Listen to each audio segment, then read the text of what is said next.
আপনি কি বিছানায় বসে খাচ্ছেন? থামুন। যমরাজ বলেছেন এটি করলে আপনার আয়ু কমতে পারে। কারণ এই বিষয়ে এক গোপন কথা বলছিলেন যমরাজ তার সহচর চিত্রগুপ্তকে। তাই আর দেরি না করে চলুন জেনে নিই কেন বিছানায় বসে খাওয়া উচিত নয়। নমস্কার বন্ধুরা, কৃষ্ণ প্রবাহ চ্যানেলে আপনাদের স্বাগত। বন্ধুরা, একসময় যমলোকে যমরাজ তার সভায় সিংহাসনে বসেছিলেন। পাশে বসে চিত্রগুপ্ত ভক্তি ভরে তার সঙ্গে কথা বলছিলেন। কথা বলতে বলতে চিত্রগুপ্ত কৌতূহল নিয়ে বললেন, প্রভু, আমার কিছু প্রশ্ন আছে। মানুষের কিভাবে খাওয়া উচিত? খাওয়ার সঠিক দিক আর স্থান কোনটি? কোথায় বসে খাওয়া উচিত নয়? খাওয়ার আগে কি করা উচিত আর খাওয়ার পর কি করা উচিত? কার বাড়িতে খাওয়া উচিত নয়? আর কোন কোন জায়গায় বসে খেলে আয়ু কমে যায়? অনুগ্রহ করে এসব প্রশ্নের উত্তর দিন। যমরাজ হেসে বললেন, হে চিত্রগুপ্ত, তুমি খুবই গুরুত্বপূর্ণ প্রশ্ন করেছ। আসলে এইসব প্রশ্নের উত্তর মানুষ নিজের আচরণ আর অভ্যাসের মধ্যে লুকিয়ে আছে। মানুষ তার কাজের ফল ভোগ করে। ভালো আচরণ সুখ আর দীর্ঘ জীবন দেয়, আর খারাপ অভ্যাস দুঃখ আর অকাল মৃত্যুর কারণ হয়। খাওয়ার সময় মানুষকে অবশ্যই নিয়ম মেনে চলতে হবে। যে ব্যক্তি নিয়ম মেনে আহার করে সে দীর্ঘ জীবন পায়। তার শরীর সুস্থ থাকে, রোগ তাকে সহজে গ্রাস করতে পারে না, তার শরীরে পাপ বাসা বাঁধে না। তাই খাবার সময় দিক, স্থান, সময় সবকিছু ভেবে নেওয়া খুবই জরুরি। এই কথা শুনে চিত্রগুপ্ত বিনয়ের সঙ্গে বললেন, প্রভু, অনুগ্রহ করে এসব বিষয়ে বিস্তারিতভাবে বুঝিয়ে বলুন। আমি সব জানতে চাই। তখন যমরাজ গভীর স্বরে বললেন, হে চিত্রগুপ্ত, তোমার প্রশ্নের উত্তর দেওয়ার আগে আমি তোমাকে একটি প্রাচীন কাহিনী শোনাবো। মন দিয়ে শোনো। এই কাহিনীর মধ্যেই তোমার সব প্রশ্নের উত্তর পেয়ে যাবে। এই গল্প খুবই শিক্ষণীয়। যে ভক্তি ভরে এই কাহিনী শুনবে এবং অন্যদের শোনাবে, আমি তার 32 প্রকারের পাপ ক্ষমা করে দেব। এ কথা শুনে চিত্রগুপ্ত খুশি হয়ে বললেন, প্রভু, আপনার মুখ থেকে এই কাহিনী শোনার সুযোগ পাওয়া আমার জন্য সৌভাগ্যের। আমি মন দিয়ে শুনব। তারপর যমরাজ গল্প বলতে শুরু করলেন। প্রিয় শ্রোতারা, মন দিয়ে শোনো। প্রাচীনকালে মগধরে বিজয় নাম রাজ্যে চন্দ্রকেতু নামে এক পরাক্রমশালী ও ধার্মিক রাজা শাসন করতেন। সেই রাজ্য ছিল প্রাকৃতিক সম্পদে ভরপুর, আর সেখানকার মানুষ ছিল সুখী ও সন্তুষ্ট। রাজা চন্দ্রকেতু ছিলেন খুবই বুদ্ধিমান ও দয়ালু। তিনি সব সময় প্রজাদের মঙ্গলের জন্য কাজ করতেন। যজ্ঞ, দান আর নানা কল্যাণমূলক কাজ করতেন। প্রজারা তাকে নিজের বাবার মতো ভালোবাসতেন। রাজার স্ত্রী রানী শিলাবতীও ছিলেন খুব ধার্মিক, সুন্দরী আর গুণবতী। তিনি প্রতিদিন প্রার্থনা করতেন, গরিবদের খাবার ও বস্ত্র দান করতেন, আর সবার ভালো কামনা করতেন। এই দম্পতির রাজ্যে সবকিছুই ছিল ভালো, কিন্তু তাদের জীবনে একটি বড় দুঃখ ছিল, তাদের কোনো সন্তান ছিল না। বছরের পর বছর কেটে গেল। তারা উপবাস করলেন, যজ্ঞ করলেন, দেবদেবীর কাছে প্রার্থনা করলেন, ঋষিমুনিদের সেবা করলেন, তবুও তারা সন্তানের আশীর্বাদ পেলেন না। এতে তারা ভীষণ কষ্ট পেতেন। রাজা প্রায়ই একা বসে ভাবতেন, আমি এমন কি পাপ করেছি যে আমি সন্তানের সুখ থেকে বঞ্চিত? আমার রাজ্যে সব আছে, প্রজারা সুখী আছে, কিন্তু আমার নিজের বংশ চালানোর কেউ নেই। এটা কি আমার পাপের ফল? দিনের পর দিন রাজা আরো বিষণ্ণ হয়ে পড়লেন। যখন প্রজারা এই কথা জানলেন, তখন তারাও চিন্তিত হয়ে পড়ল। সবাই ঈশ্বরের কাছে প্রার্থনা করতে লাগলো যেন রাজা ও রানীর জীবনে সন্তান আসে। একদিন সিদ্ধান্ত নিলেন এই সমস্যার সমাধান তিনি একজন মহাজ্ঞানীর কাছে খুঁজবেন। তখন তার মনে পড়ল মহান ঋষি বশিষ্ঠর কাছে এক বনে আশ্রম করে তপস্যা করছেন। তিনি এমন এক ঋষি যিনি অতীত, বর্তমান আর ভবিষ্যৎ সব দেখতে পারেন। এরপর রাজা তার কাছে যাওয়ার সিদ্ধান্ত নিলেন। তিনি অবশ্যই এই রহস্যের সমাধান করতে পারবেন। এই বিশ্বাস থেকেই রাজা নিজে ঋষি বৈশিষ্ট্যর আশ্রমে গিয়ে তার পরামর্শ নেওয়ার সিদ্ধান্ত নিলেন। পরের দিন সকালে রাজা চন্দ্রকেতু কয়েকজন সঙ্গীকে নিয়ে রথে চেপে বনের দিকে রওনা হলেন। অল্প সময়ের মধ্যেই তিনি ঋষির শান্ত আশ্রমে পৌঁছে গেলেন। চারিদিকে ঘন সবুজ গাছ, পাখির মিষ্টি ডাক, পুরো পরিবেশটাই ছিল একেবারে শান্ত আর পবিত্র। মনে হচ্ছিল ঋষি যেন আগেই তার জন্য অপেক্ষা করছেন। রাজাকে দেখে ঋষি হাসি মুখে বললেন, স্বাগতম মহারাজ, আমাদের আশ্রমে আপনাকে স্বাগত। আজ হঠাৎ এখন আসার কারণ কি? সব ঠিক আছে তো, নাকি রাজকার্য থেকে মন সরে গিয়ে সন্ন্যাস নেওয়ার কথা ভাবছেন? এই বলে তিনি হালকা হেসে আবার গভীর হয়ে গেলেন। রাজা চন্দ্রকেতু হাত জড়ো করে বিনয়ের সঙ্গে বললেন, হে ঋষি, রাজ্যের কাজ ভালোই চলছে, সন্ন্যাস নেওয়ার কোনো ইচ্ছা নেই আমার, কিন্তু এক গভীর দুশ্চিন্তায় আমাকে কুড়ে কুড়ে খাচ্ছে, তাই আপনার শরণাপন্ন হয়েছি। আপনি সব জানেন, সব বোঝেন, এই রহস্যের সমাধান একমাত্র আপনিই করতে পারবেন। ঋষি বৈশিষ্ট্য শান্ত স্বরে বললেন, মহারাজ, আপনার মতো শক্তিশালী ও ধার্মিক রাজাকে কি এমন কষ্ট দিতে পারে? আপনার প্রজারা তো নিশ্চয়ই সুখে আছে, রাজ্য সমৃদ্ধি। তবুও যদি কোনো দুশ্চিন্তা থাকে নির্দ্বিধায় বলুন, আমি আমার সাধ্যমতো সাহায্য করব। তখন রাজা গভীর দুঃখ নিয়ে বললেন, হে ঋষি, আমার জীবনে একটাই অভাব, আমার কোনো সন্তান নেই, না পুত্র না কন্যা। আমি অনেক যজ্ঞ করেছি, উপবাস করেছি, তীর্থে গেছি, ব্রাহ্মণদের দান করেছি, যা যা সম্ভব সব করেছি, তবুও আমি সন্তান লাভের সুখ পাইনি। বলুন তো, আমি এমন কি অপরাধ করেছি যে এই শাস্তি পাচ্ছি? আমার পরে এই রাজ্যের উত্তরাধিকার কে হবে? আমার বংশধর কিভাবে চলবে? দয়া করে আমার এই কষ্ট দূর করুন, আর বলুন সন্তান লাভের জন্য আমাকে কি করতে হবে? রাজার কথা শুনে ঋষি বৈশিষ্ট্য কিছুক্ষণ চোখ বন্ধ করে ধ্যানে বসলেন। তার দিব্যদৃষ্টিতে তিনি রাজার পূর্বজন্মের কাজগুলো দেখতে লাগলেন। রাজা চুপচাপ তার দিকে তাকিয়ে রইলেন। কিছুক্ষণ পর ঋষি চোখ খুলে বললেন, মহারাজ, আমি যা বলছি মন দিয়ে শুনুন। আপনার নিঃসন্তান থাকার কারণ পূর্বজন্মের কর্মফল। আপনি অজান্তেই এটি পাপ করেছিলেন, আর তার ফলই আপনাকে এই জন্মে ভোগ করতে হচ্ছে। রাজা অবাক হয়ে বললেন, হে ঋষি, কি পাপ করেছি আমি? দয়া করে বিস্তারিত বলুন। ঋষি বললেন, পূর্বজন্মে আপনি একজন সাধারণ শিকারী ছিলেন, বনে শিকার করে জীবিকা চালাতেন। আপনি স্বভাবে খারাপ ছিলেন না, কিন্তু শিকার করতে গিয়ে অনেক সময় অজান্তেই পাপ হয়ে যায়। একদিন আপনি বনে হরিণের পেছনে ধাওয়া করতে করতে অনেক দূরে চলে গেছিলেন।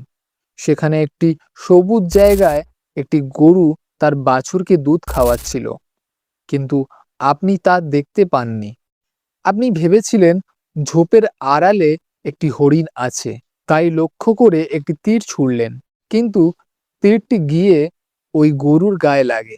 গরুটি মারাত্মকভাবে আহত হয়ে যন্ত্রণায় মাটিতে পড়ে গেল, আর বাছুরটি ভয়ে কাঁপতে লাগলো। নিজের ভুল বুঝতে পেরে আপনি খুব অনুতপ্ত হলেন। তাড়াতাড়ি গরুটির কাছে গিয়ে তাকে বাঁচানোর চেষ্টা করলেন, কিন্তু কিছুক্ষণ পর যন্ত্রণায় সে মারা গেল। হে মহারাজ, ওই গরুটিকে অকারণে কষ্ট দেওয়ার ফলেই আপনি এই জন্মে সন্তান লাভ থেকে বঞ্চিত হয়েছেন। গরু পবিত্র প্রাণী, তাকে মা বলা হয়। তাকে কষ্ট দেওয়া গুরুতর পাপ। যদিও আপনি অজান্তেই করেছিলেন, তবুও সেই পাপের ফল আপনাকেই ভোগ করতে হচ্ছে। এই কথা শুনে রাজা চন্দ্রকেতুর চোখে জল চলে এলো। তিনি দুঃখের সঙ্গে বললেন, হে ঋষি, আমি সত্যিই অনুতপ্ত। অজান্তেই আমি এমন পাপ করেছি। এখন বলুন, এই পাপ থেকে মুক্তির কোনো উপায় কি আছে? আমি কি কোনো প্রায়শ্চিত্ত করতে পারি? কি করলে আমি এই পাপ থেকে মুক্তি পাব? ঋষি বশিষ্ঠ মৃদুস্বরে বললেন, মহারাজ, আন্তরিকভাবে প্রায়শ্চিত্ত করলে সব পাপেরই মুক্তি সম্ভব। আপনার ক্ষেত্রেও তার উপায় আছে।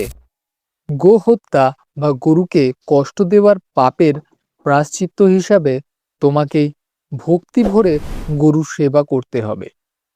নিষ্ঠার সঙ্গে গরুর যত্ন নাও, ক্ষুধার্ত গরুকে খাওয়াও, জল দাও, গোশালা তৈরি করো, অসুস্থ গরুর চিকিৎসা করো, আর মা গরুর প্রতি ভালোবাসা ও ভক্তি রাখো। গরুর সেবার চেয়ে বড় পুণ্য আর কিছু নেই। একমাত্র এটিই তোমার পূর্বজন্মের পাপ মোচন করতে পারবে। রাজা চন্দ্রকেতু ঋষি বৈশিষ্ট্যর পায়ে পড়ে কৃতজ্ঞতার সঙ্গে বললেন, মুনি, আপনি আমার চোখ খুলে দিয়েছেন। আপনি যে পথ দেখিয়েছেন, আমি অবশ্যই তা মেনে চলব। আমি গরুর সেবা করেই আমার পাপ মোচন করার চেষ্টা করব। ঋষি বৈশিষ্ট্য রাজাকে আশীর্বাদ করে বিদায় দিলেন। আশ্রম থেকে ফিরে রাজা চন্দ্রকেতু ভক্তি ভরে গোসেবায় নিজেকে উৎসর্গ করলেন। তিনি সারা রাজ্যে গোশালা তৈরি করলেন এবং প্রতিদিন গরুর যত্ন, পূজা করতে লাগলেন। রানী শিলাবতীও সমানভাবে গরুর সেবায় মন দিলেন, এই বিশ্বাসে যে এই সেবাই তাদের জীবনের অন্ধকার দূর করবে। কয়েক মাস ধরে নিষ্ঠার সঙ্গে গরুর সেবা করার পর ঈশ্বর তাদের প্রার্থনা গ্রহণ করলেন। অবশেষে রানী শিলাবতী এক সুন্দর পুত্র সন্তানের জন্ম দিলেন। এতদিন পরে সন্তান পেয়ে রাজা ও রানী আনন্দেই ভরে উঠল। পুরো রাজ্য উৎসব শুরু হলো। প্রজারাও আনন্দতে মেতে উঠল। সময় কেটে গেল। রাজকুমার বড় হতে লাগলো, সুস্থ সবল এক বালক। রাজা রানী তাকে খুব ভালোবাসা ও স্নেহ দিয়ে বড় করলেন। বহু প্রতীক্ষার পর সন্তান পাওয়ায় তারা তার সব ইচ্ছে পূরণ করতেন। প্রাসাদের ভৃত্যেরাও রাজকুমারকে অত্যন্ত আদর করত। তাকে কখনো কঠোরভাবে শাসন করা হতো না। অতিরিক্ত আদরের ফলে রাজকুমার একটু উচ্ছৃঙ্খলা হয়ে উঠল। তবে সে মন খারাপ ছিল না। ছোটবেলা থেকেই তার নিজের মতো চলার স্বাধীনতা দেওয়া হয়েছিল। সে সকালে দেরি করে ঘুম থেকে উঠত, অনেক সময় স্নান না করেই খাওয়ার জন্য জেদ করত, এমনকি বিছানায় বসে খেতে চাইতো। খাওয়ার ঘরে খাওয়ার কোনো আগ্রহই ছিল না তার। ভৃতীরাও সোনার থালায় নানা রকম খাবার সাজিয়ে তার শোয়ার ঘরেই নিয়ে আসতো। রাজারানী কেউ তাকে বকতো না, তার প্রতিটি ইচ্ছাই পূরণ করতে হতো। রাজগুরু ও বয়োজ্যেষ্ঠরা মাঝে মাঝে তাকে স্নান করে ঠিকমতো বসে খাওয়ার পরামর্শ দিতেন, কিন্তু বাবা মা ভালোবাসার কারণে তার ভুলগুলো এড়িয়ে যেতেন। রানী শিলাবতীও ছেলের সব আবদার মেনে নিতেন। তিনি চাইতেন তার শৈশব যেন আনন্দে কাটে। এইভাবে রাজকুমার বড় হতে হতে কৈশোরে পৌঁছালো। দেখতে দেখতে তার বয়স হলো 16 বছর। রাজা চন্দ্রকেতু তাকে নিজের উত্তরাধিকারী হিসাবে ভাবতে শুরু করছিলেন। কিন্তু ভাগ্যের অন্য ইচ্ছে ছিল। 16 বছর বয়সে হঠাৎ রাজকুমার গুরুতর অসুস্থ হয়ে পড়ল। রাজ চিকিৎসারা সর্বোচ্চ চেষ্টা করলেন, দূর দূরান্ত থেকে চিকিৎসক ডাকা হলো, প্রার্থনাও করা হলো, কিন্তু কোনো ফল হলো না। দুর্ভাগ্যজনকভাবে কয়েকদিনের মধ্যেই তরুণ রাজকুমার মারা গেল। এই আকস্মিক ঘটনায় রাজা ও রানীর ওপর ভেঙে পড়ল পাহাড় সম শোক। পুরো রাজ্য শোকে স্তব্ধ হয়ে গেল। এই ঘটনার পর রাজা চন্দ্রকেতুর সিংহাসন ছেড়ে দেওয়ার সিদ্ধান্ত নিলেন। তিনি তার ভাগনার হাতে রাজসভা দিয়ে রানী শিলাবতীকে নিয়ে বনে ঋষি বৈশিষ্ট্যর আশ্রমে চলে গেলেন। রাজা রানীকে এত সৌগত দেখে ঋষি বৈশিষ্ট্য স্নেহ ভরে জিজ্ঞাসা করলেন, মহারাজ, আপনি এত দুঃখিত কেন? রাজা কাঁদতে কাঁদতে তার পুত্রের অকাল মৃত্যুর কথা জানালেন। ঋষি বৈশিষ্ট্য কিছুক্ষণ ধ্যান করে বললেন, মহারাজ, আপনার পুত্রের স্বল্প আয়ু কারণ তার নিজের আচরণ। পূর্বজন্মের পুণ্যের ফলে আপনি পুত্র সন্তান পেয়েছিলেন, কিন্তু ছোটবেলা থেকেই সে কিছু খারাপ অভ্যাস গড়ে তুলেছিল, যার ফলেই তার অকাল মৃত্যু হয়েছে। সে প্রায় স্নান না করেই খেত, আর অনেক সময় বিছানা বসেই খাওয়া দাওয়া করত। যে ব্যক্তি স্নান না করে খায় তার আয়ু কমে যায়, আর যে ব্যক্তি বিছানায় বসে খায় তার শরীরে নানা রোগ বাসা বাঁধে এবং তার অকাল মৃত্যুর সম্ভাবনা বেড়ে যায়। বহু ওষুধ আর নানা চেষ্টার সত্ত্বেও আপনার পুত্রকে বাঁচানো যায়নি, কারণ তার শরীর ওইসব অশুদ্ধ অভ্যাসের শিকার হয়ে পড়েছিল। ঋষির এই কথা রাজা ও রানীর চোখ খুলে দিল। তারা নিজেদের ভুল বুঝতে পেরে গভীরভাবে অনুতপ্ত হলেন এবং সব পার্থিব কামনা বাসনা ত্যাগ করার সিদ্ধান্ত নিলেন। রাজা চন্দ্রকেতু আশ্রম থেকেই শুরু করলেন এবং বাকি জীবন তপস্যা ও ঈশ্বর চিন্তায় কাটাতে লাগলেন। রানী শিলাবতীও রাজকীয় জাঁকজমক ছেড়ে স্বামীর সঙ্গে একেবারে সাদামাটা জীবন গ্রহণ করলেন। এইভাবে রাজা ও রানী তার দুঃখকে অতিক্রম করে ধর্মের পথে শান্তি খুঁজে পেলেন। গল্পের শেষ করে যমরাজ চিত্রগুপ্তের দিকে তাকিয়ে বললেন, দেখো চিত্রগুপ্ত, মানুষের নিজের অভ্যাসই তার জীবন গড়ে তোলে, আবার ভেঙেও দেয়। রাজা চন্দ্রকেতুর মতো পূর্ণবান ব্যক্তি পুত্রেরও খারাপ অভ্যাসের কারণে অকাল মৃত্যুর শিকার হয়েছে। তাই প্রত্যেক মানুষের নিজের আচার আচরণ ব্যাপারে সচেতন থাকা খুবই জরুরি। খাওয়ার আগে শরীর পরিষ্কার করা উচিত।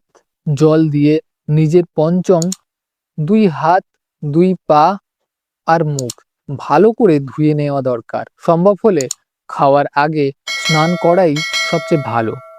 শাস্ত্রে স্নান না করে খাওয়ার নিষেধ বলা হয়েছে। এই ধরনের অভ্যাসকে পশু সুলভ ধরা হয়, আর এতে আয়ু কমে যায়। নিজেকে পরিষ্কার করার পরেই খাওয়া উচিত।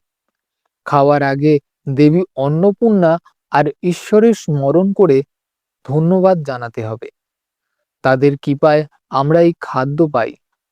সেই সঙ্গে প্রার্থনা করা উচিত যেন পৃথিবীর সব প্রাণী খাবার পায়। মনে মনে ঈশ্বরকে প্রণাম করে শ্রদ্ধার সঙ্গে খাবার খেলে এই খাবার শুদ্ধ থাকে এবং শরীরকে পুরো পুষ্টি দেয়। খাওয়ার জায়গাটাও পরিষ্কার ও ঠিক হওয়া দরকার। মাটিতে মাদুর পেতে পদ্মাসনে বসে খাওয়াকে সবচেয়ে ভালো বলা হয়। বিছানায় বসে খাওয়া অশুভ এবং শরীরের জন্য ক্ষতিকারক। বিছানায় খেলে অশুদ্ধতা বাড়ে এবং শরীরে নানা রকম রোগ বাঁধে। হে চিত্রগুপ্ত, মানুষের কখনো 3 ধরনের খাবার খাওয়া উচিত নয়। প্রথমত, যে খাবারের উপর কেউ পা দিয়েছে বা মারিয়েছে, এই খাবার অশুদ্ধ হয়ে যায় এবং আয়ু কমায়। এতে নানা রোগ হতে পারে। আবার এই খাবার পশুদের দিয়ে দেওয়া ভালো। দ্বিতীয়ত, যে খাবারে চুল, পোকামাকড় বা অন্য কোনো নোংরা জিনিস আছে, থালায় চুল দেখা গেলে সেই খাবার খাওয়া উচিত নয়। এমনকি ঈশ্বরকেও নিবেদন করা উচিত নয়। এতে খাবারের পবিত্রতা নষ্ট হয়ে যায়। তৃতীয়ত, যে খাবার অন্য কারোর জন্য রাখা হয়েছে, অন্যর ভাগ চুরি করে খাবার খাওয়া কখনোই উচিত নয়।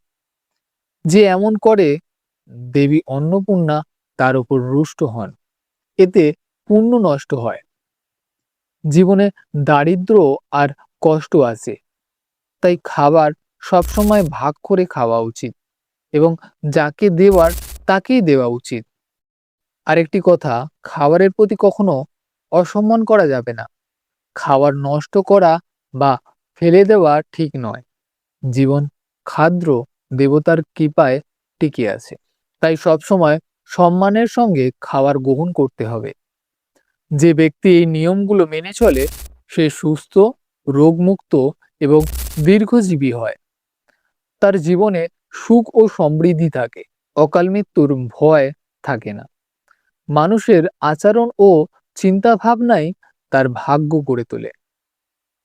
ভালো কাজ আর সঠিক অভ্যাস জীবনকে সুখী করে, আর খারাপ অভ্যাস জীবনকে দুঃখময় আর ছোট করে দেয়। তাই প্রত্যেক মানুষের উচিত প্রতিদিনের জীবনে পবিত্রতা আর শিষ্টাচার মেনে চলা। এইভাবেই যমরাজ চিত্রগুপ্তকে মানুষের আচরণ, ভালো ও খারাপ অভ্যাস সম্পর্কে গুরুত্বপূর্ণ শিক্ষা দিলেন। এই গল্প থেকে আমরা বুঝতে পারি কেন বিছানায় বসে খাওয়া উচিত নয়, আর কেন পরিষ্কার পরিচ্ছন্নতা ছাড়া খাবার খাওয়া ঠিক নয়। আমাদের জীবনে সুখ, স্বাস্থ্য আর শান্তি বজায় রাখতে হলে সবসময় নিয়ম মেনে চলা আর শুদ্ধ আচরণ করা খুব জরুরি। আমরা আশা করি এই গল্পটি আপনার ভালো লেগেছে। কমেন্ট করে জানাবেন কেমন লাগলো। ভালো লাগলে ভিডিওটি লাইক করবেন আর কমেন্টে লিখবেন জয় শ্রীকৃষ্ণ, জয় ধর্মরাজ। কৃষ্ণপ্রবাহ চ্যানেলটি সাবস্ক্রাইব করতে ভুলবেন না। আপনাদের সবাইকে অসংখ্য ধন্যবাদ।